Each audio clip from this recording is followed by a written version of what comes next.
নৌকার তলা গেছে ডুবি, লাঙ্গলে নাই চাষ, ডিজিটাল পাল্লায় মাইপা দেখি ধানের শীষ পাস। আল্লাহ না করুক আবারও যদি বেগম হাসিনা ফিরে আসে, যারা ফেসবুকের প্রোফাইল লাল করেছিলেন জীবনটা কালো করে ছাড়বে। একটি দল নির্বাচন না করার ষড়যন্ত্র হিসেবে পিআর বলে টিকটক করছিলেন। আমাদের অর্থমন্ত্রী অনেক স্মার্ট, সময়টা অনেক খারাপ। আচ্ছা, এক মিনিটে কনক্লুড করেন। 1 মিনিটে 2 মিনিট ধরে 1 মিনিট হবে না মাননীয় স্পিকার। আচ্ছা 2 মিনিট, ওকে 2 মিনিট। শেখ হাসিনাকে ফিরিয়ে এনে ওই চেয়ারে বসাইয়া শোয়াইয়া শেখ হাসিনাকে ইলেকট্রিক শক দিতে হবে মাননীয় স্পিকার। আমরা ফেনীর মানুষ একটি স্লোগান দিতাম, ফেনীর মেয়ে খালেদা গর্ব মোদের আলাদা। আমাদের সেই স্লোগান আকাশের তারায় মিশে গেছে মাননীয় স্পিকার। মাননীয় প্রধানমন্ত্রীর প্রতি আমি কৃতজ্ঞতা প্রকাশ করছি। মাননীয় মহাসচিব সহ স্থায়ী কমিটির সকল সদস্যদের প্রতি আমি কৃতজ্ঞতা প্রকাশ করছি আমাকে এখানে আসার সুযোগ করে দেওয়ার জন্য। মাননীয় স্পিকার, আমাদের অর্থমন্ত্রীর দিকে একটু তাকিয়ে দেখুন। আমাদের অর্থমন্ত্রী অনেক স্মার্ট, সময়টা অনেক খারাপ। এই খারাপ সময়ে আমাদের স্মার্ট অর্থমন্ত্রী, যোগ্য অর্থমন্ত্রী যেই বাজেট দিয়েছেন, আমাদের সুযোগ্য মহাসচিব বলেছেন এই বাজেট ক্রিয়েটিভ বাজেট। এই বাজেটকে নিয়ে অনেকে সমালোচনা করেছেন, আবার অনেকে বলেছেন বাজেট ভালো হয়েছে, কিন্তু বাস্তবায়ন করতে পারবেন তো? মাননীয় স্পিকার, এই সরকারের বয়স 4 মাস, এখনো প্রশাসনের বিভিন্ন চেয়ারে আওয়ামী লীগের দোষর নয়, আওয়ামী লীগের নেতারা বসে আছে। তারা সরকারকে সহযোগিতা করছে না। এই দুষ্ট চক্রকে চেয়ারে বসিয়ে রেখে কতটুকু বাজেট বাস্তবায়ন করতে পারা যাবে ভেবে দেখার সময় হয়েছে মাননীয় স্পিকার। মাননীয় স্পিকার, জাতীয় রাজস্ব বোর্ডের কর্মকর্তারা সরকারের রাজস্ব আদায়ের চেয়ে নিজের রাজস্ব আদায়ে বেশি ব্যস্ত থাকে।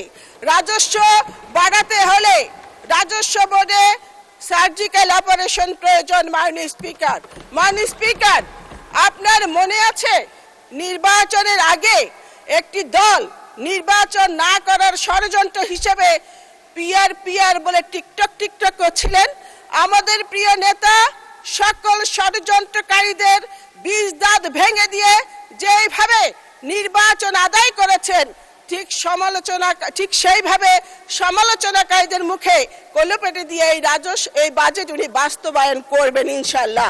মাননীয় স্পিকার, জাতীয় সংসদের বর্তমান বিরোধী দল জাতীয় পার্টির মতো মিও মার্কা বিরোধী দল নয়। চেয়ে দেখেন কেমন সাদা ঝকঝকা ফকফকা সত্যিকারের একটি বিরোধী। দিল্লির কৃতদাস বানাবেন, এইটা হবে না, এদেশের জনগণ হতে দেবে না। আবার গুমের রাজত্ব ফিরে আসবে, জনগণ সেটা সমর্থন দেবে না।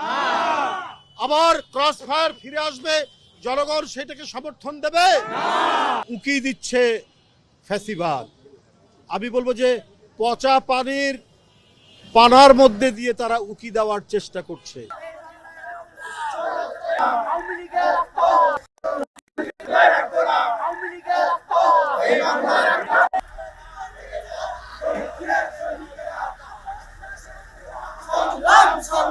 আমরা কিছুক্ষণ আগে বিএনপি এবং এর বিভিন্ন অঙ্গ সংগঠন একযোগে আমরা একটি প্রতিবাদ মিছিল করেছি। প্রতিবাদ মিছিলের উদ্দেশ্য হচ্ছে যেটি ডাক্তার রফিক বলেছে যে উকি দিচ্ছে ফ্যাসিবাদ। আমি বলবো যে পচা পানার মধ্যে দিয়ে তারা উকি দেওয়ার চেষ্টা করছে। বন্ধুরা, যারা জনগণের জীবন থেকে সুন্দর ভোর কেড়ে নিয়েছিল, যারা সূর্যের আলো কেড়ে নিয়েছিল, যারা স্বাভাবিক জীবনযাপন কেড়ে নিয়েছিল, যারা সুস্থ জীবনযাপন কেড়ে নিয়েছিল, মানুষের বাঁচবার সকল অধিকার কেড়ে নিয়েছিল, তারা আজকে নানা কায়দায় নানাভাবে তাদের চুরি করা টাকা, তাদের পাচার করা টাকা, লক্ষ লক্ষ কোটি টাকা, সেই টাকা ব্যবহার করে সমাজের মধ্যে, দেশের মধ্যে অস্থিতিশীলতা এবং সন্ত্রাসী কর্মকাণ্ড তারা করার চেষ্টা করছে।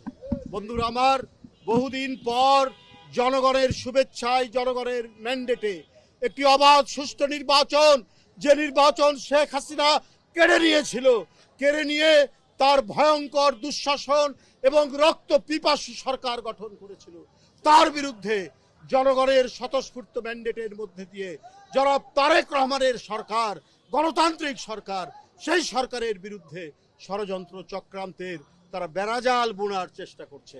বন্ধুরা, আবার আমাদেরকে যখন 17 বছর দমাতে পারেননি, বাড়িতে বাড়িতে পুলিশ পাঠিয়েছেন, র্যাব পাঠিয়েছেন, গোয়েন্দা পুলিশ পাঠিয়েছেন,